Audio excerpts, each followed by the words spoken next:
আর ঈদের বাজার, রমজানের ঈদ, কুরবানির ঈদের বাজারে মহিলাদের অত্যাচারে পুরুষরা হাঁটতেই পারে না এই বাংলার জমিনে।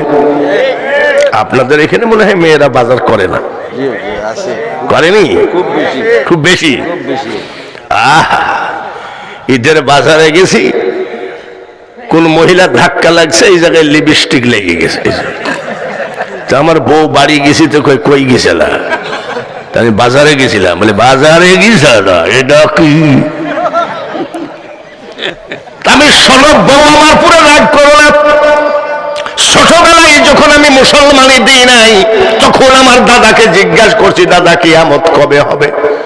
আমার দাদা বলেছিলেন, আমি ডাক্তার না, আমি উকিল না, আমি মোল্লা না, মৌলবি না, আমি মুফতি না, মুহাদ্দিস না, আমি কেমনে বলবো?